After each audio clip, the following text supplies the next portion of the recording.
Good evening, my fellow night creatures. This evening, we learn about the light before there was a sun. Get comfortable, sip some wine, and listen to Hyperion. Prologue. Before the sun had a name. There was light before there was a sun. This is not a scientific claim. It is a mythological one, and like all mythological claims worth taking seriously, it points toward something real, something about the structure of experience and understanding that the literal statement, taken alone, cannot capture. The Greeks understood this. They built it into their divine genealogy with the precision of people who thought carefully about the relationship between the specific and the universal, between the particular expression of a principle and the principle itself. They gave the sun its god, Helios, the bright one, who drove the solar chariot across the sky each day in its daily transit from east to west. And then they gave that god a father, Hyperion. Hyperion was not the sun. He was what the sun expressed. He was the divine principle of the light that shone from above, not the specific light of the solar disk, not the particular warmth that fell on a specific afternoon, on a specific hillside in Attica, but the quality of the above light, the divine reality of which every specific manifestation of heavenly luminosity was one instance. He was the Titan of the heavenly light. His name meant he who goes above, or he who watches from above, the one whose position was above, whose perspective was the perspective of the height, whose domain was the light that came down from the heights to illuminate what was below. Not the light itself, in any of its specific expressions, but the divine principle of the above light, the generative source from which the specific luminous phenomena descended. Hyperion's children were the specific lights: Helios the sun, Selene the moon, Eos the dawn. Three specific, named narratively active divine beings who governed three specific, named daily phenomena that shaped the rhythm of every human life in the ancient world. His children were the characters. He was the condition that made them possible. The divine Father, whose nature expressed itself in the solar disk, the lunar sphere, the rosy light of morning. This relationship between Hyperion and his luminous children was the relationship between the universal and the particular, the principle and its expressions, the source and its manifestations. And this relationship was, for the ancient Greek mythological imagination, one of the most cosmologically significant relationships in the entire divine family. He was also, like his brother Oceanus, largely absent from the dramatic narrative of the mythology's most famous episodes. The Titanomachy, the heroic age, the loves and conflicts of the Olympians. These stories do not feature Hyperion as an active participant. He shines, in the literal and metaphorical sense, from a distance, present in every description of the sun's light, invoked in every hymn to the brightness of the sky, acknowledged in every genealogical account of the sun's divine origin, but not often at the center of the narrative action. This absence from the narrative center is itself significant, and this story will take it seriously. What does it mean to be the principle rather than the expression? What does it mean to be the divine source of the most visible and most important phenomena in the world, while those phenomena themselves are what the world's attention is drawn toward. What is it to be the father of the light? These questions, and the mythological, philosophical, and poetic traditions that gathered around Hyperion across millennia, constitute his story.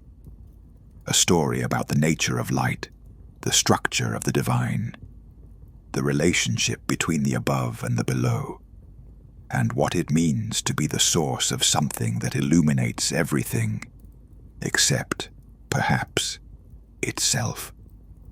The nature of the above light. Part 1. The primordial position. Chapter 1. Son of Sky and Earth. He was born of Uranos and Gaia, of Sky and Earth, the primordial pairing from which the Titan generation emerged. He was among the eldest of the Titans, born in the first generation of the world's specifically named divine beings, the children of the cosmic parents who had been among the first things to differentiate from the original undifferentiated prior condition. The parentage was cosmologically appropriate. The child of the sky and the earth, who would become the divine principle of the heavenly light, was born to the most sky-associated of the primordial pairings. Uranos was literally the sky, the vast covering presence above the earth, and Gaia was the earth below. Their child, Hyperion, was the light that moved between them, the quality that was neither purely the sky nor purely the earth, but the luminous principle that was expressed in the space between sky and earth, in the sky's relationship to what was below it. He was the light of the above as it appeared to the below, not the sky's internal nature, not what the sky was from the sky's perspective, whatever that perspective might be, but the sky's gift to the earth, the light that came down from above, that crossed the space between sky and earth, that made the earth visible and warm and capable of sustaining the life that it generated. He was the relationship between the sky and the earth, expressed as a quality rather than a being. The luminosity that the sky's position above the earth produced. Among his Titan siblings were figures of comparable cosmological significance. Oceanus, who encircled the world. Cronus, who would harvest and consume and eventually be overthrown. Themis, who was divine justice and natural law. Mnemosyne, who was memory itself. The Titans were the world's fundamental principles given divine form, and Hyperion's principle, the light from above, was among the most fundamental of these, the one that made seeing possible, that made time measurable, that made the distinction between day and night, between summer and winter, between the warm south and the cold north, comprehensible. Chapter 2. The marriage to Theia. He married Theia, his sister, a Titaness, the daughter of Uranos and Gaia, who was his complement and his partner in the generation of the world's specific lights. Theia was the divine principle of the shining, of brightness and brilliance as qualities of things, the goddess who gave precious metals their gleam and gemstones their luster, who was responsible for the shiningness of the moon and the radiance that gold reflected. Her name was related to words meaning vision, sight, the act of beholding. She was the goddess associated with both the capacity to be seen and the capacity to see, both the shiningness that made objects visible and the visual faculty that received that shiningness. Hyperion was the source of the above light. Theia was the brightness of the things that reflected or received or expressed that light. Together, they were the complete account of the luminous. The divine principle of the light from above, Hyperion, and the divine principle of the shining quality that objects and celestial bodies expressed, Theia. From their union came the three specific luminous phenomena that together made up the world's daily and nightly light cycle. This complementarity was more than genealogical convenience. It expressed a specific philosophical understanding of what light was and how it worked. Light was not simply a property of the sun or the moon. It was a relationship between the source of illumination and the thing illuminated, between the above light and the surface that reflected and expressed it. Hyperion was the source. Theia was the quality in things that allowed them to receive and express the source's light. Their children were the specific expressions of this relationship in the most cosmologically significant cases. The sun, the moon, the dawn. The marriage of Hyperion and Theia was, in this sense, the marriage of the active and passive principles of light, the sending and the receiving, the illumination and the shiningness, the source and the expression. And what their marriage generated was the world's visible light in all its specific daily and nightly forms. Chapter 3. What his name meant. Hyperion, the name that the tradition preserved for this titan, carried its meaning in its structure. Hyper meant above, over, beyond. Ion was a participial form connected to going or moving. He was the one who went above, who moved on high, who traversed the upper regions. He was the above-goer, the one whose domain was the heights, the one whose perspective and position were always the perspective and position of what was above. This naming was not arbitrary. The Greeks used names as compressed cosmological statements, particularly for divine beings whose names were also descriptions of their nature. Hyperion's name was a description of his position in the divine order. He was the being of the above, the divine presence associated with the height, the one whose going above defined what it meant to be associated with the heavenly light. The name's implications extended in several directions simultaneously. He was above in the spatial sense. His domain was the heights, the upper regions of the cosmos, the space of the sky from which the light descended. He was above in the temporal sense. His children governed the above time, the daylight and the moonlight and the dawn, the periods of the day defined by what was happening in the sky above. And he was above in what might be called the ontological sense.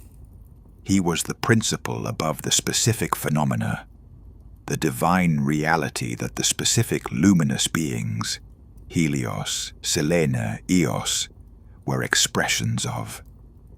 He was above because the light came from above. He was above because the sky was above.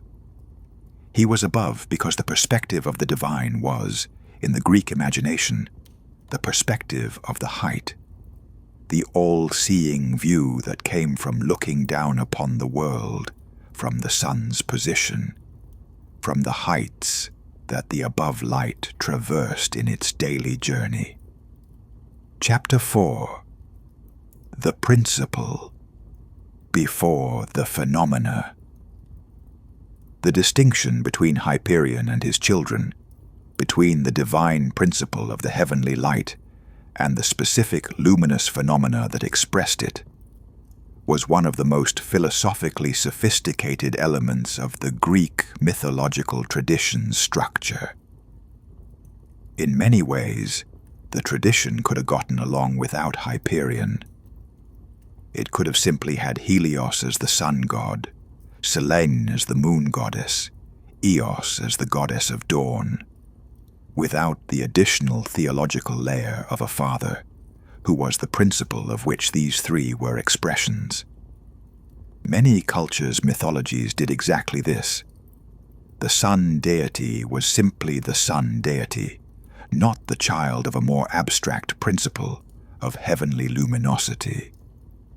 The Greek tradition's insistence on Hyperion, on the additional layer of the principle behind the phenomena, reflected a specific intellectual habit that would become increasingly important as Greek thought developed from the mythological toward the philosophical. The habit of asking, what is the source of this? What principle underlies these various specific expressions? What is the thing that these things are all expressions of? Hyperion was mythology's version of what Plato would later call the form, the ideal, abstract, eternal reality of which the specific phenomena were instances. He was not the sun. He was what the sun was an expression of. He was not the moon. He was the divine principle of which the moon's light was one manifestation. He was not the dawn. He was the heavenly luminosity whose most poignant and most daily expression was the dawn's rose-fingered spreading across the eastern horizon. This philosophical depth, the question of the relationship between the principle and its expressions, between the source and the phenomena, was Hyperion's most significant contribution to the intellectual tradition that grew from and alongside the mythological one. Part 2. The Children of Light. Chapter 5. Helios, the sun. The most obvious and most important of Hyperion's children was Helios, the sun, the solar disk that crossed the sky each day, the most powerful and most visible of all the specific luminous phenomena that Hyperion's divine nature expressed. Helios was not, in the standard Greek mythological tradition, the same being as Apollo. This is a confusion that the later tradition fell into increasingly, particularly through the Roman period and after.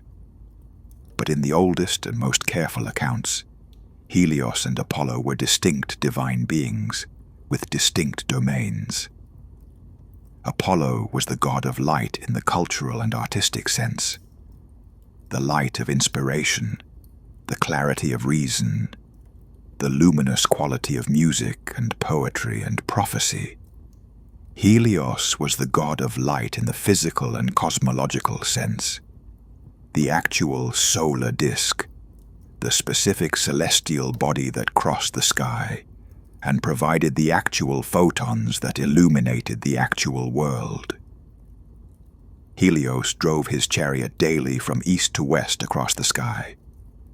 He rose from the ocean in the east each morning, drove his fire-breathing horses across the celestial path, and descended into the ocean in the west each evening.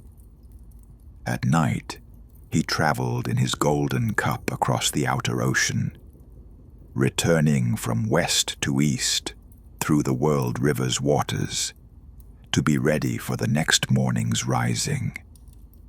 This daily journey was, in the mythological imagination, one of the most cosmologically significant of all divine activities. The act that made the alternation of day and night possible, that gave the world its most fundamental temporal rhythm, that sustained the conditions for life on the Earth's surface. Helios was also, in the tradition, the most comprehensive witness among the divine beings. Because he crossed the entire sky each day, he saw everything that happened under the open sky during the daylight hours. This made him a crucial figure in certain mythological episodes, where a reliable witness was needed. It was Helios who told Demeter that Hades had taken Persephone, because Helios had seen the abduction from his high position in the sky. It was Helios who could be invoked in oaths, because he had witnessed everything. As Hyperion's son, Helios expressed the principle of the above light in its most specific and most powerful form. Every aspect of Helios, his daily journey, his all-seeing position, his fire-breathing horses, his descent into the Western Ocean, was the specific expression of what Hyperion was in the abstract. Hyperion was the divine principle of the heavenly light. Helios was what that principle looked like in the sky of the actual world. Chapter 6. Phaethon, the Tragedy of Ambition. The most famous of all the stories involving Helios, and by extension Hyperion's divine lineage, was the tragedy of Phaethon, the son who tried to drive his father's chariot and lost control, nearly burning the world. Phaethon was Helios's son by Clymene, an Oceanid, a daughter of Oceanus and Tethys, making Phaethon the product of a union between the heavenly light tradition, through Helios, and the world river tradition, through his mother's Oceanid heritage. This genealogy connected two of the most fundamental of all the Titan principles in a single figure. A figure who would, in the most dramatic possible way, demonstrate what happened when the principle of the above light was claimed by one who was not equipped to carry it. The story began with a taunt. Phaethon's companions mocked him, questioning whether Helios was truly his father. Wounded by this doubt, Phaethon traveled to the palace of his father and demanded proof of their relationship. A proof that Helios gave by swearing on the Styx to grant his son whatever he wished. And what Phaethon wished was to drive the solar chariot, to take the reins of the sun itself, and make the sky journey that only his father had ever made. Helios was horrified. He begged his son to ask for something else, explaining with increasing desperation the difficulty of the task. The horses were barely controllable even for him. The path across the sky was not obvious and required constant correction. Too high, and the sky would burn. Too low, and the earth would catch fire. Even Zeus himself had never attempted the journey. But the oath was sworn, and Phaethon would not be dissuaded. He took the reins. The horses, feeling the unfamiliar touch of a weaker driver, immediately broke from the path. First, they went too high, leaving the earth cold and dark below. Then they plunged too low, and the earth began to burn. Rivers evaporated. Mountains caught fire. Deserts were scorched into the arid wastelands that would define them for all subsequent time. The mythology used Phaethon's ride to explain the Sahara's aridity, among other geographical features. The sea began to boil. Gaia cried out to Zeus for relief. Zeus struck Phaethon from the chariot with a thunderbolt. The boy fell, burning, into the river Eridanus. His sisters, the Heliades, daughters of the sun, mourned at the river's bank until they were transformed into poplar trees, weeping amber tears.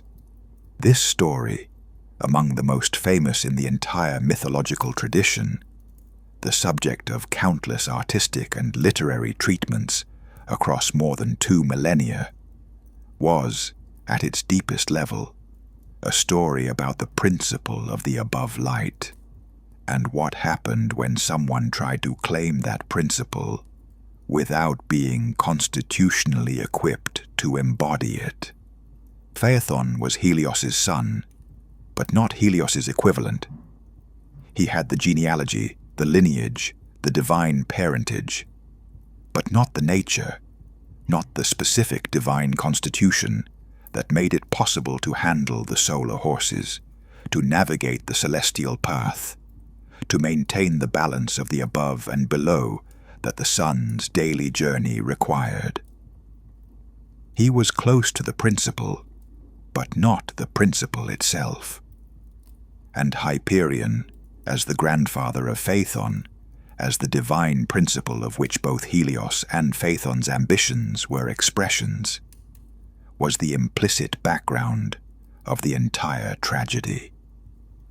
The above-light principle, sought by one who could not carry it, became the source of the world's near destruction. This was the most vivid mythological expression of the danger inherent in Hyperion's principle. The light from above was necessary, was sustaining, was the condition of the world's life. But it was not safe to grasp without the appropriate nature.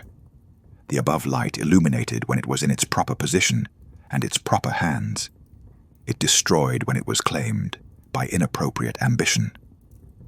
Chapter 7. Selene, the Moon. Selene, the Moon, Hyperion's second child through Theia, was a divine figure of enormous importance in the ancient world, governing a celestial phenomenon that was, in its own way, as cosmologically significant as the sun itself. The moon governed the night sky, the calendar, the tides, and the menstrual cycle, 4 phenomena that together shape the rhythms of human life in the ancient world as profoundly as the sun's daily rhythm. The lunar calendar was the oldest and most widely used calendar system in the ancient world.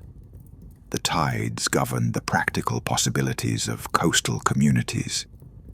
The moon's cycles were understood to be connected to the cycles of fertility and the rhythms of biological life more broadly.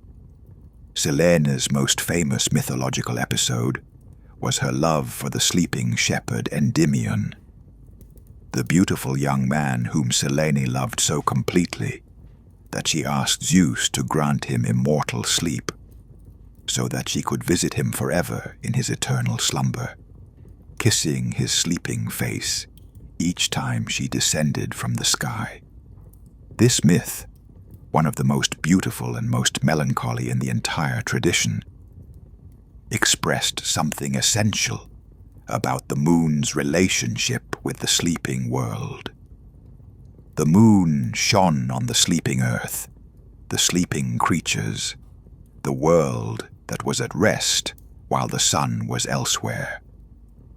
Selene descending to kiss the sleeping Endymion was the moon's light falling on the sleeping world, the night light that touched everything that slept, that illuminated the darkness without waking what was in it, that maintained its vigil over the world's rest.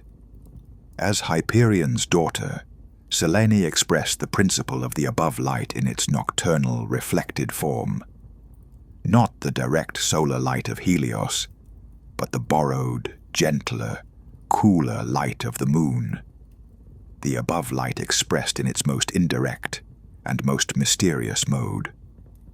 Where Helios expressed Hyperion's principle in its most vivid and most powerful form, Selene expressed it in its most subtle and most contemplative, the light that was present when the world was quiet, that illuminated without the heat and urgency of the solar day.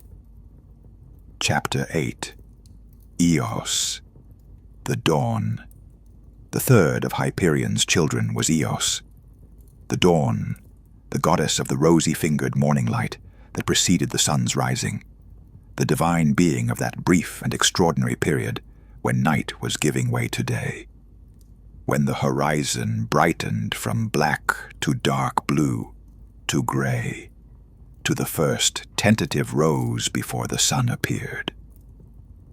Eos was among the most beloved of all divine figures in the Greek poetic tradition, invoked constantly in Homer, who gave her the epithet rosy-fingered, rhododactylos, that became one of the most familiar phrases in all of ancient literature. Every morning in the Iliad and the Odyssey, The day begins with Eos rising from her couch beside Tithonus, spreading her saffron robe across the sky, opening the gates of heaven for the sun's chariot. She was the goddess of the beginning of the day, of that specific, unrepeatable quality of the morning that every person who has been awake at sunrise has experienced, and that no description quite captures. Not the day itself. That was Helios's domain. Not the full night. That was the domain of Nyx, the night goddess. But the threshold between them, the dawn, the in-between, the moment of transition from dark to light, that was both the ending of night and the beginning of day, without being quite either one. Eos's most famous mythology involved her love affairs with mortal men, particularly the story of Tithonus, whom she loved and for whom she asked Zeus to grant immortality. But she forgot to ask for eternal youth as well as immortality, and Tithonus lived on, aging without end, unable to die, eventually becoming so shrunken with age that Eos transformed him into a cicada, an insect that chirped incessantly, as Tithonus eventually became incapable of articulate speech, the voice remaining when the person had diminished almost entirely. This story, like the story of Phaethon, but in a different register, was about the dangers of grasping at divine attributes without fully understanding their implications. Immortality without youth was a horror, not a gift. The dawn's love for a mortal, translated into divine intervention in the mortal's fate, produced a result more terrible than the natural death it sought to prevent. And yet, Eos herself returned every morning, unfailingly, spreading her light across the sky, opening the gates for the sun. Whatever grief she carried from her failed love and Tithonus's endless diminishment, she returned every morning to perform her cosmological function, to be the dawn, to be the transition, to be the first light. As Hyperion's daughter, Eos expressed the principle of the above light in its most poignant and most threshold-oriented form. The light as beginning, as possibility, as the first hint of what was coming. Where Helios was the above light at its noon brightness, and Selene was the above light in its reflected nocturnal form, Eos was the above light in its emergence, its becoming, its first shy appearance, before it had committed to full day. The Titanomachy and After. Part 3. The War and its Meaning for Hyperion. Chapter 9. The Titan's Position. The Titanomachy, the great war between the Titans under Cronus' leadership and the Olympians under Zeus, presented Hyperion with a situation analogous to, but distinct from, the situation his brother Oceanus had faced. Oceanus had not fought, maintaining his encircling flow impartially, regardless of which divine generation held governance of the organized world. The world river's neutrality was an expression of his nature. Rivers don't take sides. They flow regardless of which armies are fighting on their banks. Hyperion's situation was different, and the mythology's account of it was more varied across different sources. He was not, like Oceanus, explicitly neutral in most accounts. His son Helios continued to drive the solar chariot throughout the Titanomachy, continued to illuminate the world impartially, continued the daily rhythm that no war could interrupt without catastrophic consequences. But Hyperion himself, as the divine principle of the above light, was in a position of structural ambiguity during the war. The light he represented was not partisan.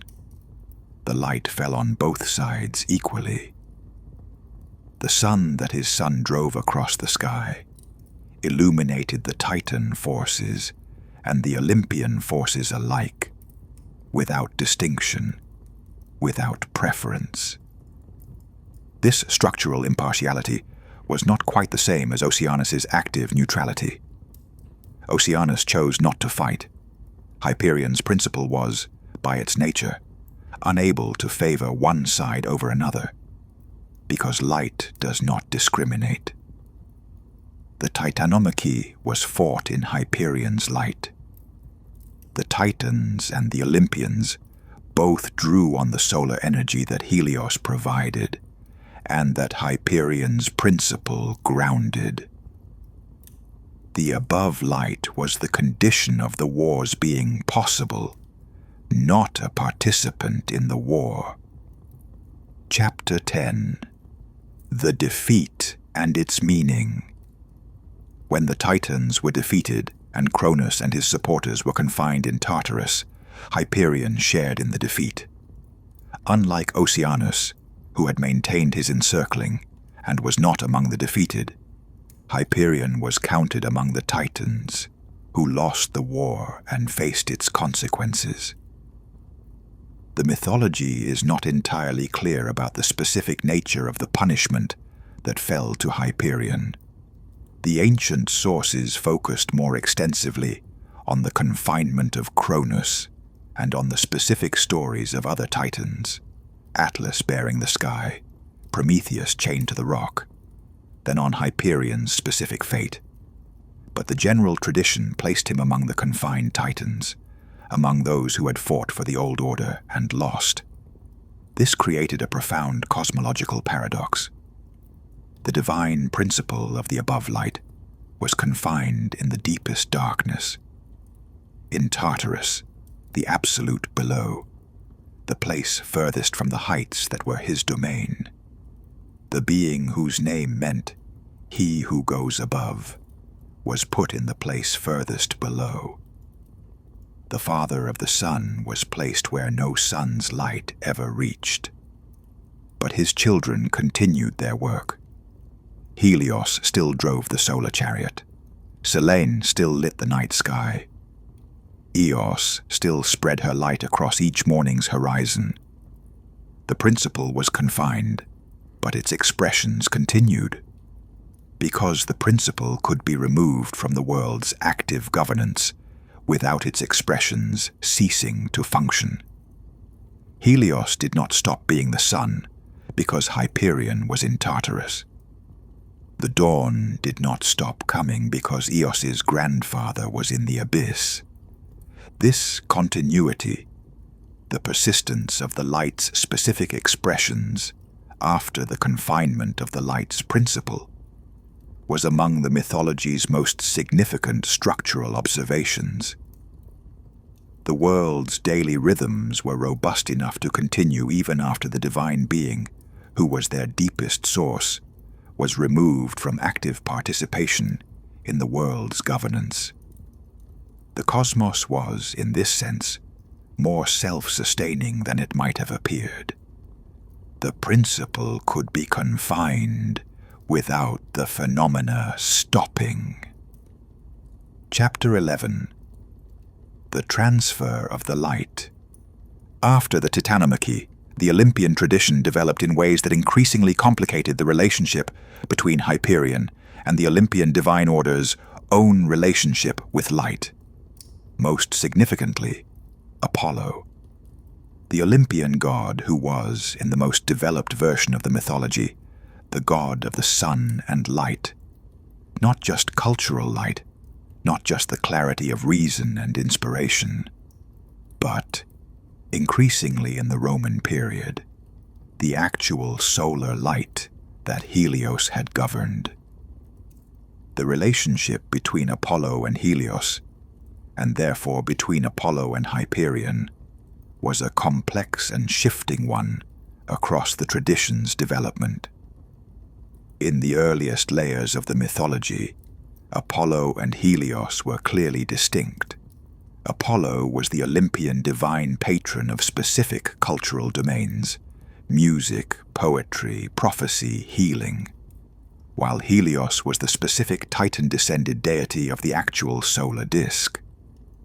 But as the tradition developed, as philosophical thought increasingly sought a unified divine principle of light and reason, rather than the older mythological multiplicity of distinct, light-related deities, the tendency to identify Apollo with Helios, and through Helios with the solar function, grew stronger.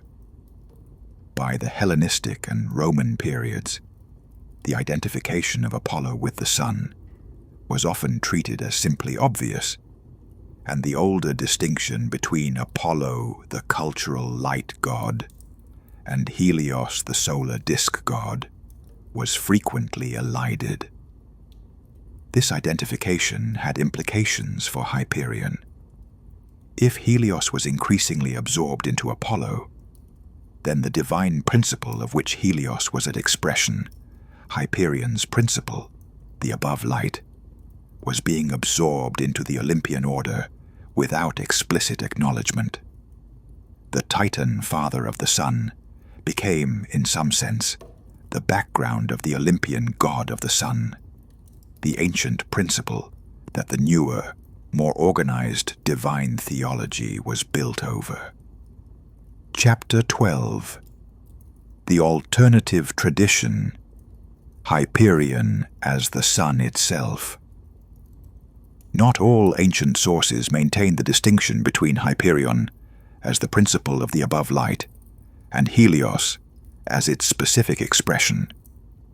In some ancient texts, including, notably, some of Hesiod's apparent usages, and certainly in some later sources, Hyperion was used as a name or epithet for the sun itself, not for the sun's divine father. Homer's Odyssey referred to Hyperion's cattle as the sacred cattle that Odysseus's companions fatally slaughtered on the island of Thrinacia, the cattle that belonged to Helios, but which Homer sometimes called by reference to his titanic descent. And in some poetic usages, Hyperion functioned as a grand and ancient name for the solar deity, rather than specifically for a separate divine principle above Helios. This ambiguity in the tradition was not simply confusion. It reflected a genuine question in the mythological imagination about where to draw the line between the principle and its most primary expression. If Helios was the most direct and most complete expression of Hyperion's divine nature, if the sun was so thoroughly the expression of the above light principle that the two could hardly be separated, then calling the sun Hyperion was not a mistake, but an alternative way of identifying where the principle was most fully present. The ambiguity between Hyperion the principle and Hyperion the sun also reflected the general tendency of the most ancient divine figures to be simpler and more direct in their identification with natural phenomena than the developed mythological tradition's more complex theology suggested. In the oldest religious imagination, the sun god was simply the sun god, the divine being of the solar phenomenon, the power that the sun expressed and embodied. The additional layer of Hyperion as the principle above Helios was a theological refinement, a more abstract way of thinking about the divine that the developing Greek intellectual tradition had introduced. Part 4. The Specific Mythology. Chapter 13. The Island of Thrinacia. The most narratively prominent episode involving Hyperion's divine lineage in the Homeric epics was the island of Thrinacia in the Odyssey, the island where Helios, Hyperion's, kept his sacred cattle and where Odysseus's companions made the fatal mistake that would doom them all. The island was a place of divine prohibition.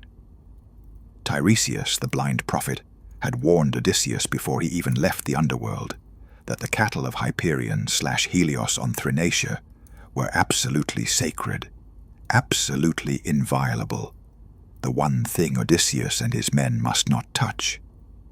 The sun god's cattle were not ordinary animals. They were the divine embodiment of the solar principle's terrestrial form, sacred creatures whose inviolability was one of the most absolute prohibitions in the divine order. Odysseus, trying to follow this prohibition, initially prevented his crew from landing on Thrinacia at all. But adverse winds held them on the island for a month, and when their provisions ran out and the men were starving, they convinced Odysseus's lieutenant Eurylochus that the gods and the prohibition could not possibly mean for them to starve to death. In Odysseus's absence, they killed and ate the cattle. The punishment was immediate and absolute. When the men put back to sea, Zeus sent a storm that destroyed the ship entirely. All of Odysseus's remaining companions were killed. Only Odysseus himself survived, and only because he had not participated in the slaughter. Helios's complaint to Zeus, and Zeus's immediate compliance with it, illustrated the divine hierarchy as understood in the post-Titanomachy order. The sun god, Titan descended, could appeal to Zeus for justice, and Zeus would respond. The father of the lights was not a forgotten or powerless figure in the Olympian order's administration. His complaints were heard and acted upon swiftly and decisively. But the episode also illustrated the specific character of Helios's/Hyperion's divinity. It was a divinity expressed through prohibition, through the inviolability of the sacred, through the consequences that fell upon those who transgressed the boundaries that the divine order maintained. The above light's sacredness was expressed not only in the light's sustaining function, but in the absolute consequences that followed violation of its sacred limits. Chapter 14. The Palace of Helios. In certain ancient descriptions, particularly in the tradition associated with Ovid's Metamorphoses, which was drawing on earlier Greek material, while expressing it in the Latin and rhetorical tradition's own idiom, the Palace of Helios was described with extraordinary magnificence, a palace of gold and precious stones, standing at the eastern edge of the world, where the sun rose each morning, surrounded by the hours and the days and the months and the years and the seasons in their proper order. This description was, in effect, a description of the principle of time itself, housed in the dwelling of the above light's most specific expression. Time, the days and the months and the years and the seasons, was organized around the sun's palace, because time was organized around the sun's daily and annual rhythm. The sun was the timekeeper of the cosmos, and its palace was therefore the palace of time itself. As the description of Helios's palace, this was also implicitly a description of Hyperion's domain, the domain of the above-light principle that Helios expressed. The palace at the world's eastern edge, where the sun was reborn each morning from the world river's waters, was the material expression of the divine principle that made time possible. The Hours who attended this palace were themselves divine beings, daughters of Zeus and Themis, divine law, whose function was to open and close the gates of heaven for the sun's chariot each day. They were the divine attendants of the solar rhythm, the beings whose specific function was the management of the light's daily cycle. and they attended the palace of Hyperion's primary expression, making that palace the center around which the world's temporal rhythms were organized. Chapter 15. The Oracle and the Light. The connection between light and divine knowledge, between the above light principle and the capacity for prophetic vision, was one of the most significant threads running through the mythology associated with Hyperion and his lineage. Helios, as noted, was the most comprehensive witness in the divine world, the one who saw everything that happened under the open sky during the day, whose position above the world gave him a perspective on earthly events that no other divine being could match. This all-seeing quality was directly connected to the principle Hyperion embodied. The above light was the source of visibility, the thing that made seeing possible, and therefore the source of divine oversight from above. Apollo's famous function as the god of prophecy, the oracle at Delphi speaking in his name, the divine foreknowledge that he dispensed through his Pythian priestess, was connected to this tradition. If Apollo was increasingly identified with Helios as the sun god, and if the sun's above position gave it the capacity to see everything below, then the sun oracle's prophetic capacity was the divine all-seeing made available to mortal consultation. The light from above saw everything below. That was not only a physical description of how sunlight worked, it was a theological claim about the relationship between the above divine perspective and the below mortal experience. The God who was above saw all, and what was seen from above could in principle be disclosed to those below who knew how to ask.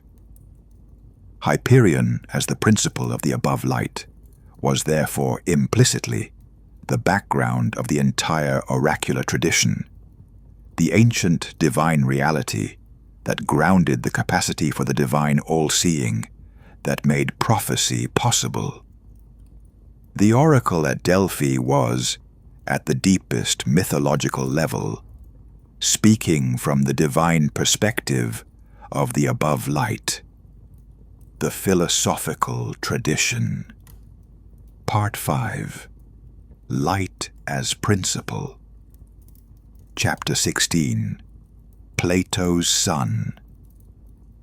The philosophical tradition that developed in Greece from the 6th century BCE onward returned repeatedly to the image of the sun as the expression of the most fundamental divine principle, the most important, most visible, most life-sustaining of all the heavenly phenomena, as the natural symbol for the divine principle that grounded all knowledge and all being. Plato's most famous use of this image, the allegory of the sun in the Republic, identified the form of the good with the sun in the most direct possible way, just as the sun was the source of light that made the visible world visible, and the source of generative energy that made the visible world alive and growing. So the form of the good was the source of the light, of intellect, of truth, that made the intelligible world knowable, and the source of being itself that made the intelligible world real. The parallel was explicit and detailed. The sun gave the eye the capacity to see, and gave visible things the capacity to be seen, and also gave them their existence and growth. Similarly, the form of the good gave the intellect the capacity to know, and gave intelligible things the capacity to be known, and also gave them their being and truth. The sun was the child of the good, as the visible world's ruler born of the ruler of the intelligible world. This Platonic sun, the most perfect and complete expression of the philosopher's understanding of divine illumination, was the philosophical development of exactly the theological intuition that the Hyperion tradition embodied mythologically. Hyperion, the divine principle of the above light, was the mythological precursor of Plato's sun analogy for the form of the good. Both were saying the same thing at different levels of abstraction and in different intellectual modes. There is a divine principle of illumination that is the source of the world's visibility, that makes both seeing and the seen possible. That is the highest and most fundamental of all divine realities. Hyperion expressed this in the mythological mode, as a divine person with genealogy and family. Plato expressed it in the philosophical mode, as the highest form, the principle of principles. Chapter 17. The Cave and the Light. Plato's allegory of the cave, the image of prisoners chained in a cave, seeing only the shadows of objects projected on the wall by a fire behind them, taking the shadows for reality, was another development of the light/illumination tradition that Hyperion grounded mythologically.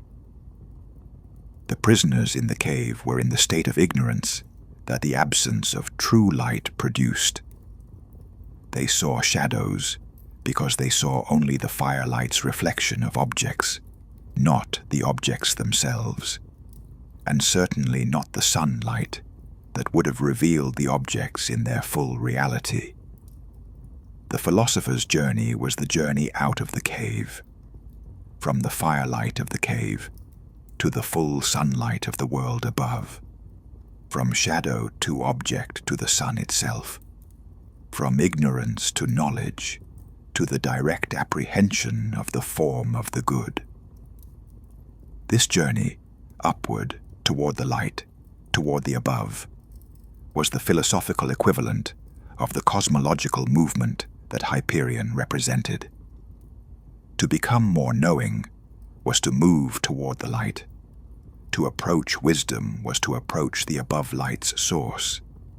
To achieve philosophical understanding was to stand, metaphorically, in the position of Hyperion's principle, the above light itself, from which everything below was illuminated.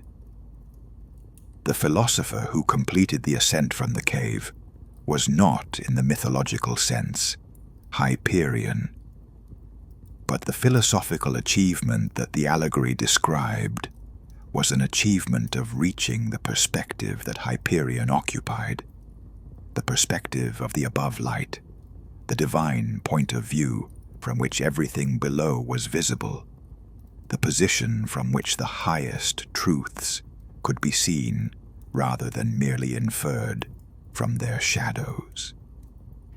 Chapter 18.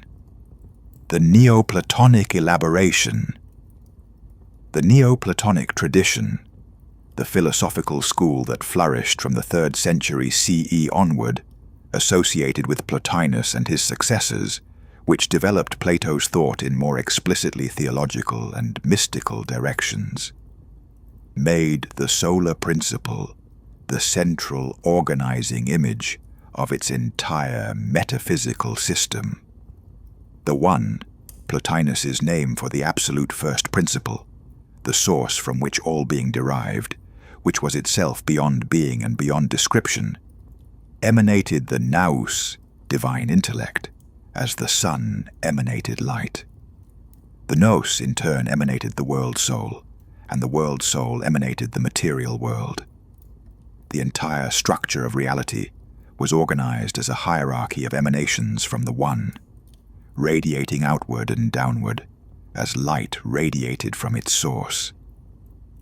In this system, the sun was the most perfect material symbol of the metaphysical structure, a single source from which light emanated in all directions, illuminating everything in its vicinity, giving both visibility and life to the world it shone upon.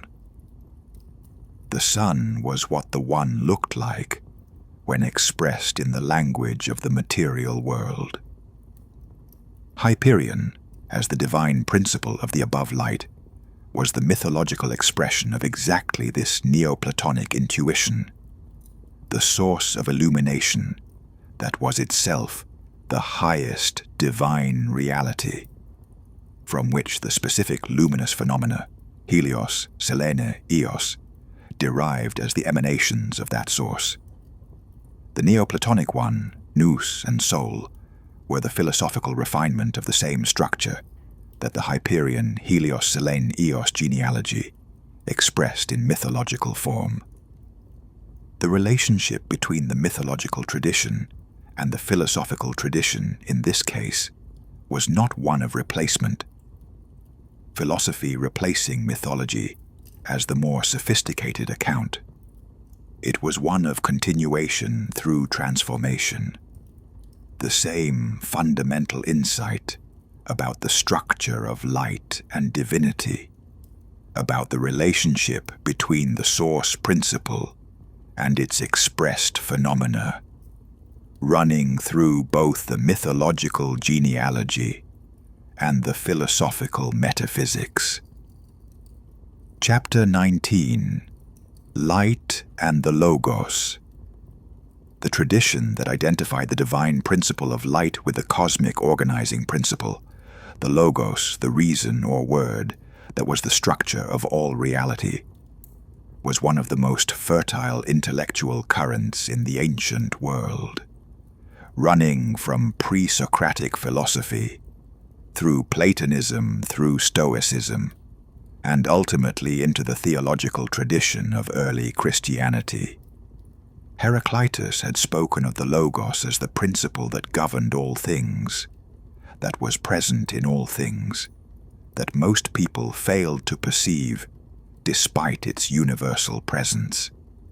And his description of the Logos as a kind of fire, a luminous and active principle that was both the source of order and the dynamic force of change, drew on the same fund of solar imagery that the Hyperion tradition expressed mythologically. The Stoics developed the concept of the divine fire as the organizing principle of the cosmos, the rational fire, logos spermatikos, the seed fire, that was present throughout the universe, giving everything its form and its coherence, maintaining the cosmic order through its eternal activity. This divine fire was both identified with and symbolized by the actual solar fire, the most visible and most powerful of the cosmic fires that the Stoics used as their image of the divine principle. And the prologue to the Gospel of John: "In the beginning was the Logos, and the Logos was with God, and the Logos was God, and the Logos became flesh," was drawing on this same tradition of the divine light principle as the organizing and creating power of all reality, the source from which everything derived and through which everything was sustained. Hyperion, as the divine principle of the above light, was one of the oldest mythological expressions of this fundamental philosophical and theological intuition, the tradition that saw in light the most appropriate symbol for the divine principle, for the source that gave everything its visibility, its reality, its coherence, was the tradition that Hyperion embodied in the mythological mode. The later philosophical and theological developments were elaborations, transformations, and refinements of the same fundamental insight. Part 6. The Poetic Tradition. Chapter 20. Homer's Sun Epithets. In the Homeric epics, the sun and its divine personification appeared with a rich vocabulary of epithets that expressed different aspects of the above light principle that Hyperion embodied. Hyperion itself appeared as an epithet or title for the solar deity in the Homeric tradition, sometimes as a proper name for the Titan principle, sometimes as a descriptive title for Helios as the above-goer, the one who traversed the heights.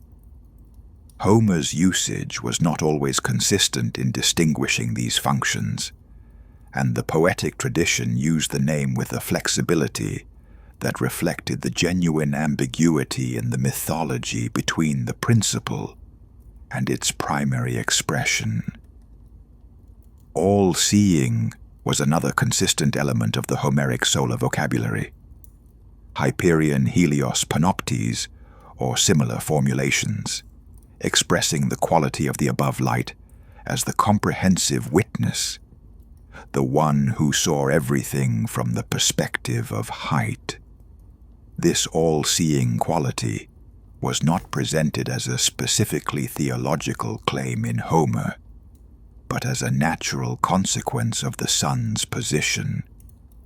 It was above everything, and therefore saw everything below. The phrase, "the sun's rays," actins heliou, appeared throughout both epics to describe the quality of light as it fell on specific scenes, and these descriptions had a precision and a physicality that reflected the ancient Greeks' careful attention to the actual qualities of Mediterranean sunlight in its various conditions. The direct noon sun, the slanting rays of morning and evening, the light reflected off armor and water, and the varied surfaces of the world. Homer's solar vocabulary was, in this sense, both mythological and empirically grounded. The above light principle that Hyperion embodied was expressed in the specific, observed qualities of actual sunlight that the Homeric tradition catalogued with remarkable precision. Chapter 21. The Homeric Hymns. The Homeric hymn to Helios, one of the shorter hymns in the collection attributed to Homeric authorship, but more likely composed in the 7th or 6th century BCE, was the ancient world's most direct hymnic address to the solar deity, and it situated Helios explicitly within his Hyperion genealogy. The hymn addressed Helios as the son of Hyperion and the bright-eyed Euryphacer, a variant name for Theia, Hyperion's wife, the mother of the solar children. It described Helios's daily journey in terms that expressed both the cosmic majesty of the solar voyage and the physical reality of the Mediterranean sun's appearance. The divine light that poured from Helios's head, the fire that flashed from his eyes, the gleaming breastplate that blazed like the sun, the horses that breathed fire. These were the physical qualities of the solar phenomenon expressed in the mythological vocabulary of the divine being who embodied it. The hymn was simultaneously a theological statement. The sun is divine, the sun has divine parentage, and a physical observation. The sun is intensely bright. It has the quality of fire. It moves across the sky in a specific trajectory. The hymn's invocation of the Hyperion genealogy, naming Helios as the son of Hyperion, was the hymn's acknowledgement that the solar phenomenon had a depth behind it, a divine principle that grounded the specific phenomenon, a source that preceded and exceeded the daily chariot driver. The hymn addressed Helios as the functionally primary solar deity, while acknowledging, through the genealogical reference, that there was something behind Helios, the principle of which Helios was the expression. Chapter 22. Keats and the Titan's Grandeur. The Romantic poet John Keats, one of the few poets in any language to have written at length about Hyperion specifically, made him the subject of two major poetic projects, both unfinished. Hyperion, 1818 to 1819, and The Fall of Hyperion, A Dream, 1819. Keats's Hyperion was a meditation on loss, on the transition from one divine order to another, on the experience of the ancient and magnificent being faced with its own obsolescence. Keats's Titan was a figure of grandeur and grief, vast, solar, ancient, and confronting the reality that the Olympian order had superseded the Titan order, that his own magnificent solar divinity was being absorbed and replaced by the Olympian Apollo, the new god of the sun and of poetry, and of all the bright things that Hyperion had once represented. Keats's Hyperion was, among other things, a meditation on the relationship between old and new, between the ancient and magnificent, and the new and growing. The Titans in Keats's account were not simply the defeated. They were the still magnificent, the grand, the vast, beings of a scope and a beauty that the Olympian order, for all its own magnificence, had displaced. But what made Keats's poem particularly resonant and particularly relevant to understanding the mythological Hyperion was its treatment of Hyperion as the solar being who had not yet fallen. While the other Titans lay defeated, while the Titanomachy's conclusion was already clear in its outcome, Hyperion still blazed. His palace still shone. The sun still rose. The above-light principle was still operating, even in the midst of the Titans' defeat, because the light could not simply stop, because the world required the light, regardless of which divine generation governed it. This was Keats's deepest observation about Hyperion. The divine principle of the above light was too fundamental to be simply defeated. It continued even when the divine being who embodied it was facing displacement. The light continued because the world could not survive without it. Chapter 23. Keats's Second Hyperion and the Fall. The Fall of Hyperion. A Dream was Keats's attempt to rewrite the Hyperion material in a more personal, more inward-looking mode. A poem in which the narrator dreams of ascending a staircase, itself a solar image. The ascent toward the light, toward the above, and encountering the ancient priestess Moneta, who shows him the fallen Titans, including Hyperion. Keats's second attempt to approach the material moved away from the epic grandeur of the first Hyperion towards something more intimate and more exploratory. The poet-dreamer climbing toward knowledge, toward the above light, toward the divine perspective that the height offered. And what he encountered at the height was not the triumphant solar god, but the fallen Titan, the ancient principle of the above light in its moment of twilight, its confrontation with its own supersession. The vision of Hyperion that Keats's narrator encountered was simultaneously magnificent and poignant. Still blazing, still solar, still the above-light principle in its most concentrated and most ancient form, and yet also clearly in the process of being displaced, of moving from the center to the margin of the divine order, of being absorbed into the mythological past, even as the light itself continued. This was the human experience of the mythological Hyperion, translated into personal poetic terms. The encounter with the ancient, the magnificent, the principle of light itself, in the moment of its passage from active governance to honored memory. The above light did not die. but it moved from the center to the background, from the narrative foreground to the cosmological ground, from the active divine figure to the ancient divine principle that the newer, more specific figures expressed without acknowledging. The Light in the World. Part 7. Hyperion in Practice. Chapter 24. The Sun's Religious Significance. The religious significance of the sun in the ancient Mediterranean world was impossible to overstate.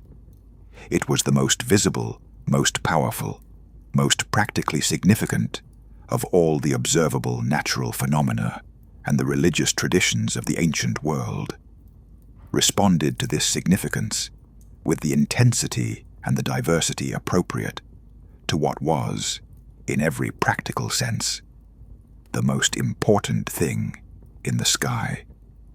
In Egypt, the sun cult was the central organizing principle of the entire theological and political order. Ra, Atum, Khepri, Amun-Ra, Aten, successive versions and aspects of the solar divine, organized around the sun's daily cycle and its annual variations, connected to the pharaoh's own divine status and to the maintenance of the cosmic order. Ma'at, that was the Egyptian civilization's most fundamental theological concept. In Mesopotamia, the sun god Shamash was the god of justice and law, the one who saw everything, who witnessed all human acts, who maintained the divine standard against which human behavior was measured. The Code of Hammurabi, the earliest surviving comprehensive legal code, depicted on its stele the image of the sun god Shamash handing the law to the king, the above light principle as the source of the legal order that governed human life. In India, the Vedic tradition gave the sun, Surya, an extraordinary theological importance, connected to the divine order, Rita, and to the capacity for illuminating knowledge. The sun as the eye of the cosmic being, the divine witness, the source of both physical and spiritual light. These solar religious traditions from cultures across the ancient world expressed the same intuition that the Hyperion tradition expressed in the specifically Greek mythological form. The sun was divine. The above light was the source of the divine oversight that maintained the world's order. The principle of the heavenly light was the highest and most comprehensive of all the divine principles. Hyperion was the Greek mythological expression of a religious intuition that the entire ancient world shared.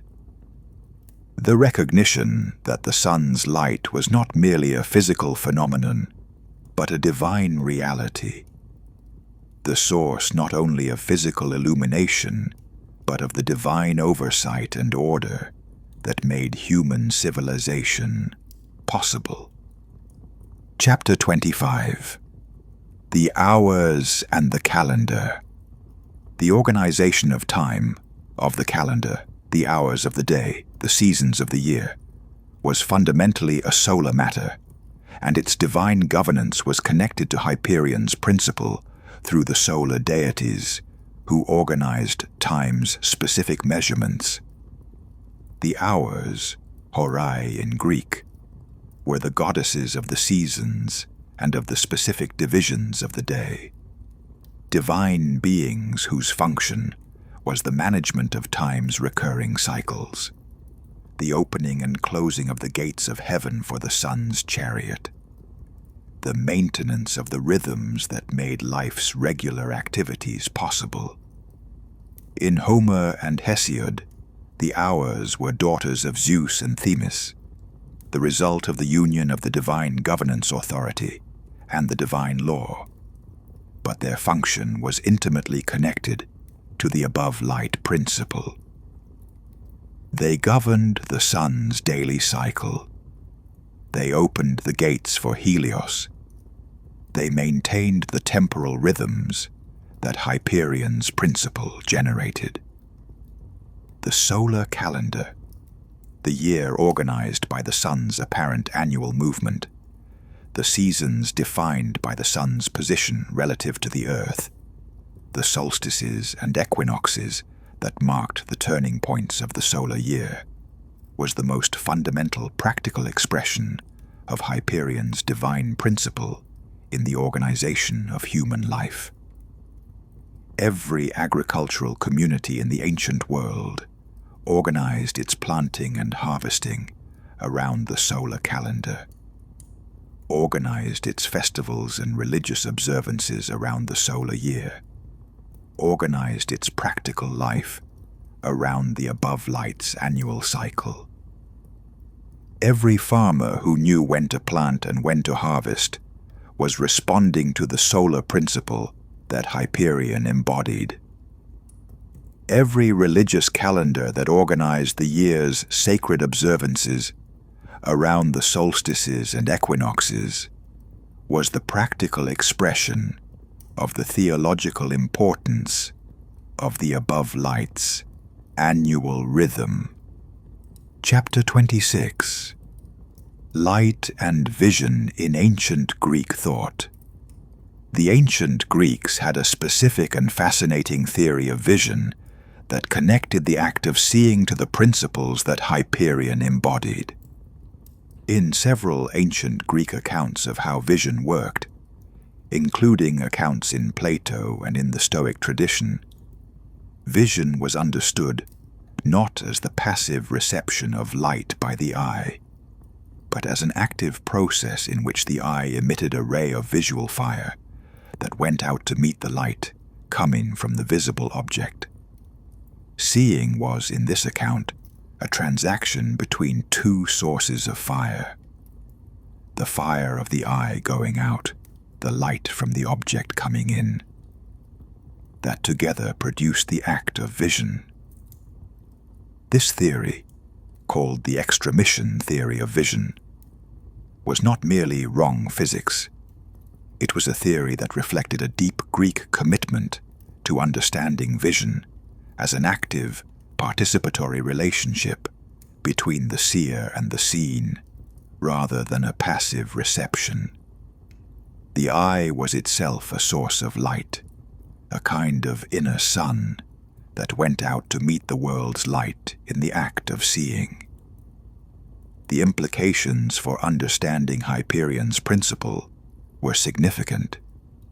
If sight required both the outer light, Hyperion's principle, the above light that came from the sun, and the inner light, the fire of the eye's own visual ray, then the act of seeing was not merely the passive illumination of the eye by the sun's light, but the meeting of the divine above light with the divine inner light in the specific act of vision. Every act of seeing was, in this account, a small-scale reenactment of the divine illumination principle, the above light meeting the inner light, the divine external and the divine internal coming together in the specific momentary act of perceiving the world. Chapter 27. The Gold of Helios's Cattle. Hyperion's sacred things, particularly the sacred cattle of Helios that Odysseus's companions fatally slaughtered on Thrinacia, were described in terms of gold and extraordinary beauty, the gold being the most direct material expression of the above-light principle in the material world. Gold was, in the ancient world's symbolic vocabulary, the sun's metal, the material that most completely expressed the solar quality of brilliance, warmth, incorruptibility, and divine perfection. Gold did not tarnish, did not corrode, did not diminish with time. It maintained its brilliance indefinitely, as the sun maintained its brilliance across all the ages. Gold was the sun made solid, the above-light principle expressed in material form. The cattle of Helios were described as golden-hued, or as white with golden horns, or in other formulations that connected them to the solar principle through color and brilliance. They were 7 herds of 7, each herd of 50 cattle, the numerology connecting them to the solar calendar's divisions. They were the most sacred animals in the world, the living material expression of the above light principle in the animal kingdom. When Odysseus's companions slaughtered and ate these cattle, they were consuming the solar principle's material expression, eating the divine brightness itself. And the punishment was immediate and total. The above light's sacred animals could not be consumed by mortal hunger without catastrophic consequence, because in doing so, the mortals were claiming for mere physical sustenance what was the divine's most sacred material expression, the deepest meanings. Part 8. What the Light Was. Chapter 28. The Source that Precedes the Scene. Hyperion's most fundamental significance was as the source that preceded the scene. The divine principle of the above light, that was the condition of visibility itself, not itself an object of ordinary vision, but the thing that made all ordinary vision possible. This was a paradox that the philosophical tradition found endlessly productive. The thing that made everything else visible was itself not ordinarily visible. You could not look directly at the sun without being blinded. The light that made everything else seeable was itself too intense to be looked at directly. The source of visibility was, in its own nature, invisible, or rather, beyond ordinary visibility.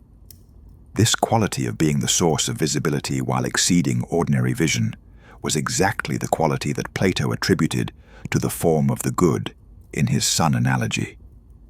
The highest principle was itself not directly apprehensible by ordinary thought, just as the sun itself was not directly viewable by ordinary sight.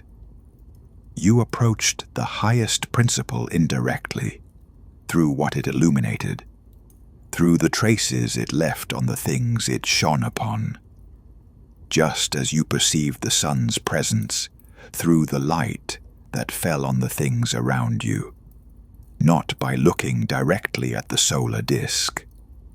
Hyperion, as the divine principle of the above light, embodied this paradox in the mythological mode. He was the source of all the above lights, the principle of which the sun and moon and dawn were expressions. And yet he was himself not the primary object of cult, not the primary figure in the narrative drama, not the character whose story was most vivid and most central. He was there in every description of his children's activities, present in every invocation of the heavenly light, acknowledged in every account of the solar phenomenon's divine origin, but not himself the center of the story. He was the source that illuminated everything else without becoming the primary focus. He was the light that made seeing possible without being itself the primary object of sight.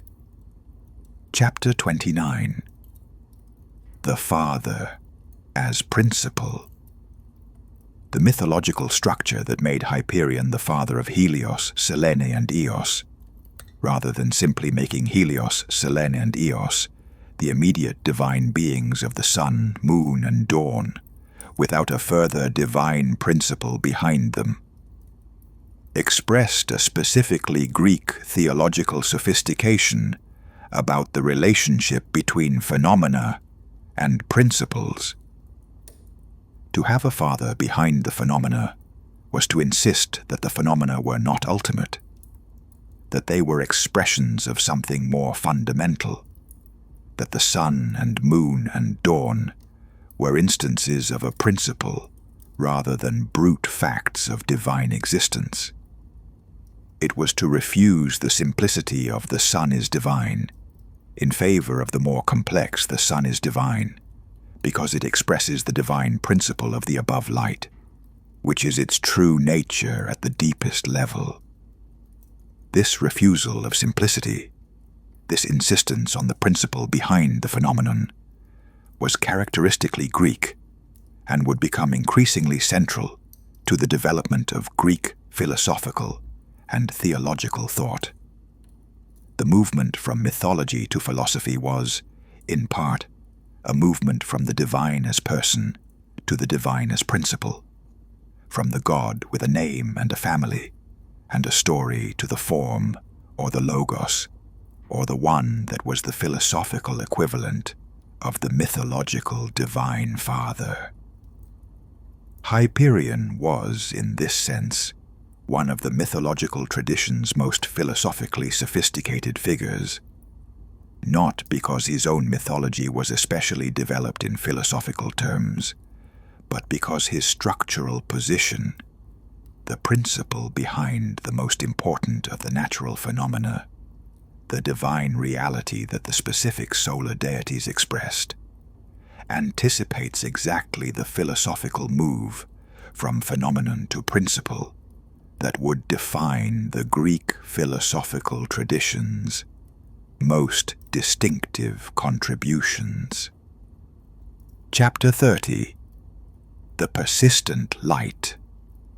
After the Titanomachy, after Hyperion's defeat and confinement, after the reorganization of the divine order around the Olympian generation and the Olympian governance structures, after Apollo's increasing absorption of the solar function that had been Helios's, the light continued. Every morning, Eos spread her rose-fingered brightness across the eastern horizon. Every day, the sun traversed the sky. Every night, Selene lit the darkness, the specific divine beings who governed these phenomena, whatever their precise relationship to the Olympian order, whatever the theological complexities of their Titan genealogy in an Olympian world, continued their work. The principle they expressed continued, whether or not the being who was that principle, in the most abstract and most ancient form, was still actively participating in the divine order's governance. Hyperion in Tartarus, confined in the deepest dark. And yet the light above continued, because the light's specific expressions had their own momentum, their own function, their own cosmological necessity that no war and no confinement could interrupt. The world required the above light. Whatever arrangement held cosmic governance, whatever the divine politics of the moment, the world needed the sun to rise, and the moon to shine, and the dawn to come. These needs were absolute, more absolute in a sense than any specific divine arrangement could be, because the specific divine arrangement itself depended on the light's continuation. This was the deepest expression of Hyperion's significance. His principle was more fundamental than any specific arrangement of governance, more persistent than any specific divine regime, more essential to the world's functioning than the identity of the beings who held the highest offices. The light continued because the world needed the light, and the world needed the light because Hyperion's principle, the above light, the divine source of the illumination that made the world visible and livable, was among the most fundamental of all the world's constitutive realities. Part 9. The Long Tradition. Chapter 31. The Ancient World's Hymns to the Sun. The tradition of solar hymns, hymnic addresses to the sun as the supreme divine being, or as the most significant of divine phenomena, was one of the most widespread and most ancient of all religious literary traditions in the ancient world. The Egyptian great hymn to Aten, composed in the reign of the pharaoh Akhenaten in the 14th century BCE, one of the oldest pieces of surviving literary religious expression, was a solar hymn of extraordinary beauty, celebrating the sun disk as the source of all life, all light, all the warmth and generative power that made existence possible. The Aten, the sun disk as divine, was described as the creator of all things, the sustainer of all life, the one whose daily rising and setting organized the rhythm of existence for all creatures. The Vedic Gayatri Mantra, perhaps the most widely repeated and most deeply sacred of all Hindu devotional formulas, was a hymn to the divine light of the sun. Om Bhurabhuva Svah, Tat Savitur Varenyam, Bhargo Devasya Dhimahi, Dhiyo Yo Na Prachodayat. A meditation on the effulgent light of the divine sun, a prayer for the illumination of one's intelligence by that divine light, a recognition that the above light was not only physical illumination, but the source of understanding itself. These hymns, separated by geography and language and tradition and centuries of historical development, were all expressing variations of the same fundamental religious intuition. The sun was the most important thing in the sky, the most powerful and most beneficent of the visible divine phenomena, the source of life and light and the possibility of understanding. Worship of the sun was the most natural and most universal of all religious impulses, the recognition that the above light was genuinely divine. Hyperion was the Greek mythological expression of this universal intuition, the specific, genealogically situated, narratively embedded version of the truth that every solar hymn tradition was reaching toward. Chapter 32. The Hermetic Tradition. The Hermetic tradition, the body of philosophical, theological, and alchemical texts associated with the legendary figure of Hermes Trismegistus, thrice greatest Hermes, which flourished in the first centuries of the Common Era in Alexandria, gave the solar principle a position of central importance in its theological and cosmological system. The sun, in the Hermetic account, was the heart of the cosmos, the center around which everything else moved, the source of life and light for all the planets and their associated divine beings, the visible God, visible Deus, whose brilliant manifestation in the sky was the closest that mortal vision could come to the direct apprehension of the divine principle. The alchemical tradition that developed from Hermetic thought treated gold, the sun's metal, as the most perfect of the material substances, the material embodiment of the solar principle's perfection, the goal of the alchemical opus that sought to transform baser metals into gold, just as the spiritual opus sought to transform the base human consciousness into the gold of divine illumination. This identification of the sun with the divine principle, of gold with the solar principle's material expression, of the spiritual quest with the ascent toward the solar light. All of this was the Hermetic tradition's development of exactly the same intuition that Hyperion expressed in the mythological mode. The above light as the most significant and most divine of all realities, the sun as its visible expression, the ascent toward the light as the highest spiritual aspiration. Chapter 33. Milton and the Primordial Light. John Milton, whose Paradise Lost, 1667, drew extensively on the classical mythological tradition, even while explicitly subordinating it to the Christian theological framework, opened his epic with an invocation of the divine light that resonated with the Hyperion tradition, even in its specifically Christian context. Hail, holy light, offspring of heaven firstborn. The poem's second book began with an address to the primordial divine light, the light that was the first creation and the expression of the divine nature itself, the light before there was a sun or moon or star. This holy light was the metaphysical divine light, not the physical sunlight, but the luminous divine principle of which physical sunlight was one expression. Milton's distinction between the divine light as principle and the physical sun as its expression was exactly the distinction that the Hyperion-Helios relationship expressed in mythological terms. The principle of divine light preceded and exceeded the specific luminous phenomena. The sun was the expression of the holy light, not identical with it.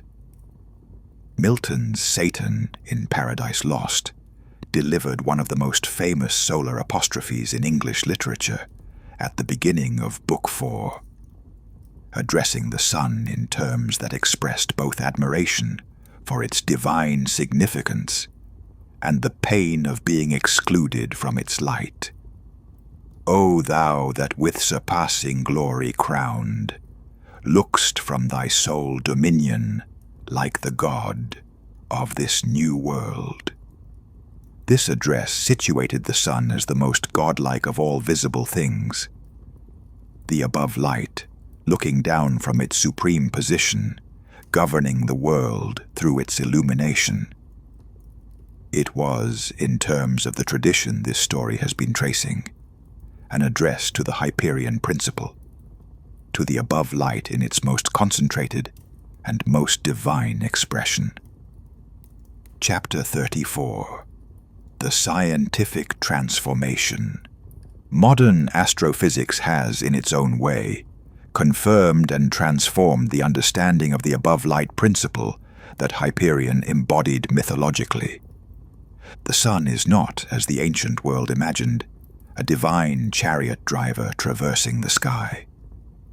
It is a star, a self-sustaining nuclear fusion reactor, converting hydrogen to helium in its core and releasing the energy of that fusion as electromagnetic radiation across a broad spectrum.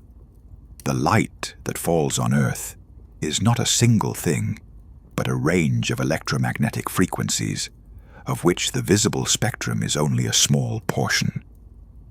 And yet, the sun is indeed the source of essentially all the energy that drives the processes of life on Earth. Every calorie in every piece of food is ultimately solar energy captured by photosynthesis and passed through food chains. Every molecule of atmospheric oxygen was produced by photosynthetic organisms using solar energy.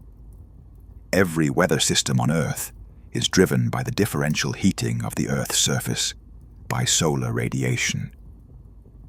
The sun is not merely the most impressive of the sky's features. It is, in the functional sense that matters for life, the source of everything. This scientific confirmation of the sun's fundamental role in sustaining terrestrial life was exactly what the Hyperion tradition had always claimed at the theological level.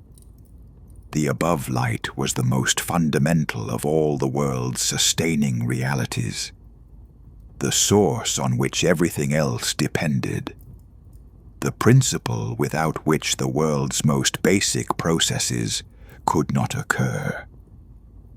The mythological Hyperion and the scientific star were not the same thing, but they were both reaching for the same recognition of the solar light's foundational importance in the theological vocabulary of the one and the physical vocabulary of the other. The fullness of the Titan. Part 10. The Complete Hyperion. Chapter 35. The being whose children were the world's light. He was the father of the sun, the moon, and the dawn. Through these three children, he was the father of the world's most fundamental luminous rhythms, the daily cycle that organized all of mortal life, the monthly cycle that organized the calendar and the biological rhythms of fertility, the annual cycle that organized the agricultural year. No other divine being in the Greek tradition could claim this scope of parentage, not in terms of power or narrative significance, but in terms of practical, daily, universal importance to every mortal life. Zeus might govern the divine order, Poseidon might rule the seas, Demeter might control the harvest, but Hyperion's children governed the basic temporal rhythms within which everything else occurred. The sun rose and set, the moon waxed and waned, the dawn came every morning. These rhythms were so fundamental, so universal, so completely woven into the fabric of every human experience, that they required no specific mythology to make them present. They were the mythology, the lived daily reality of light and dark, of day and night, of the morning's coming and the evening's fall, that preceded and grounded all the specific divine stories. He was the background of the world's daily experience, not the foreground. That was his children's domain. The background, the principle that grounded the specific luminous phenomena, the divine reality that made the sun's rising meaningful, the above light from which all specific light derived. He was the father of the world's light, and the world's light was everywhere, always, the most constant and most universal of all the conditions of human experience. Chapter 36. The Watcher from Above. His name meant the above-goer, the one who watched from above, and the watching, the divine oversight that the position of height made possible, was among his most significant qualities, expressed through his son Helios as the all-seeing solar witness. To watch from above was to see the whole, to have the perspective of the height that could take in the entire landscape below, that could see both sides of the hill at once, that could see the beginning and the end of the process, that was visible from the ground, only one stage at a time. This quality of the above perspective, the comprehensive view that the height made possible, was one of the most important qualities of the divine in the Greek imagination. The gods saw from above. They had the perspective of height. They could see what mortals could not see, because they saw the whole that mortals could see only as parts. Hyperion embodied this quality most completely because he was the most thoroughly above. Not above in the specific sense of living on Mount Olympus, which was the Olympians' above, but above in the cosmological sense of being the principle of the above light itself, the divine being whose very nature was the above, whose name was the above-going, whose children were the above lights that crossed the sky in their daily and nightly journeys. He watched from above. Through his son Helios, the entire world was watched from above each day. Nothing that happened under the open sky during the daylight hours escaped his observing. The all-seeing quality of the divine was, in the deepest sense, Hyperion's quality, the quality of the above light that illuminated everything below. Chapter 37. The Ancient and the Continuing. He was ancient, one of the eldest of the Titans, born of sky and earth in the first generation of the world's specifically named divine beings, older than the Olympians, older than the divine succession crises that had reorganized the cosmos, older than most of the specific mythology's narrative content. And he was continuing. The light he represented did not stop with his defeat in the Titanomachy. The sun continued to rise. The moon continued to shine. The dawn continued to spread its rose-fingered light across the eastern horizon every morning. His children continued their work, continued to express the above-light principle that he had generated, continued to sustain the luminous rhythms that the world required. This combination, ancient origin and continuing expression, was the structure of his significance. He was not merely a historical figure in the divine genealogy, a relic of the pre-Olympian age, whose story was interesting as ancient history, but irrelevant to the ongoing world. He was the continuing principle, the ongoing source, the divine reality that expressed itself every morning when the sun rose, and every night when the moon shone, and every dawn when the light spread from the east. Every morning that has ever come was his morning, in the deepest mythological sense. Every sunrise expressed his principle. Every golden hour of afternoon light in the Mediterranean, or anywhere else, was the expression of what he was. He was ancient, and the light he represented was still coming.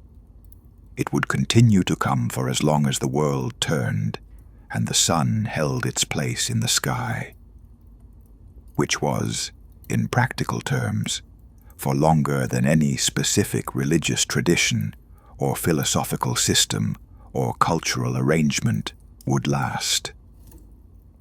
He was the Titan of the above light.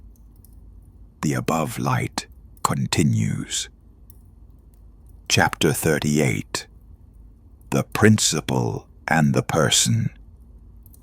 Throughout this story, two versions of Hyperion have been present: the principle and the person. The principle was the theological abstraction, the divine ground of the above light, the source of the heavenly luminosity from which all specific luminous phenomena derived, the divine reality that philosophers would later attempt to describe through the language of the form of the good, or the logos, or the one. The person was the mythological figure, the Titan who was born of sky and earth, married Theia, fathered 3 great luminous children, was counted among the defeated in the Titanomachy, was presumably confined in Tartarus with his fellow Titans, and appeared in the mythological narrative primarily through his children's stories, and through the occasional direct reference to him as the sun's divine ancestor. These two versions of Hyperion were not in opposition. The principle was what the person expressed. The person was the mythological mode in which the principle was given a name, a genealogy, a position in the divine family, and the kind of narrative accessibility that made it available to the religious imagination. The mythological tradition preserved both because it understood, at some level, that both were necessary. The principle alone, the divine light source as pure abstraction, was philosophically precise, but not available to the imagination in the way that divine beings with families and stories were available. the person alone.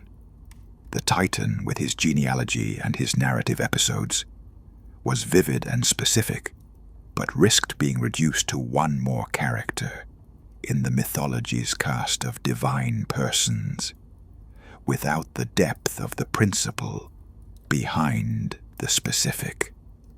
Together, the principle and the person constituted Hyperion's complete significance. The above light as both abstract cosmic principle and specific divine being, as both the most philosophical of theological concepts and the father of the most vivid and most practically significant of all the mythological divine beings. Epilogue. The light still falls, the Mediterranean light. Anyone who has been there knows what this phrase means, not as a geographical description or a meteorological note, but as an immediate perceptual quality. The Mediterranean light has a specific character, the clarity of it, the intensity of it, the way it falls on whitewashed walls and olive leaves and the surfaces of the sea, and makes everything it touches more itself, more vivid, more present, more completely what it is than the same things look in more northerly or more overcast climes. The Greeks lived in this light. They thought in this light. Their mythological tradition developed in this light, in the specific perceptual context of the most intensely luminous of all the world's temperate climates, in the daily experience of a solar brightness that was not merely background, but presence. Hyperion was their name for the divine principle of that presence. Not the sun as a physical object, they had Helios for that, but the quality of the above light, the divine reality of the brilliance that came from above, and illuminated everything below, and made it possible to see the world in its vividness and its specificity. The above light principle that Hyperion embodied was not merely the Greek tradition's answer to the question, "What is the sun?" It was the tradition's answer to a more fundamental question. Why does the world have the quality of the visible? Why is there light that lets things be seen in their specificity and their vividness rather than undifferentiated darkness? What is the divine principle of the world's luminous intelligibility? Hyperion. The light still falls. It falls on the Mediterranean and everywhere else. It falls every morning when the dawn's rose-fingered, spreading across the eastern sky, announces the sun's coming. It falls every day when the sun traverses the sky and illuminates everything below from its above position. It falls every night when the moon reflects the sun's light onto the sleeping world. The three children of Hyperion and Theia still do their ancient work. The above light principle still expresses itself in the sun's daily journey, the moon's monthly cycle, the dawn's daily coming. He is ancient, he is continuing, he is the principle of the above light, the divine source of the illumination that makes the world visible and the world's luminous rhythms possible. Every morning is his morning. The light still falls. Here ends the story of Hyperion, eldest of the Titans, son of Ouranos and Gaia, husband of Theia, father of Helios and Selene and Eos, divine principle of the above light that illuminates all things from the heights, background, and source of the world's most fundamental luminous rhythms. He was there before the sun had its specific divine name. He was there when the world-encircling river still flowed in the primordial age. He fathered the lights that make the world visible. He watched from above while the world organized and reorganized itself below. He was defeated in the Titanomachy and confined in the deep dark. And the light continued. His principle could not be confined, because the world required his principle. The sun rose every morning, the moon shone every night, the dawn came every day. He is the above-goer, the watcher from height, the father of the light. The light still falls, it always falls, that is Hyperion.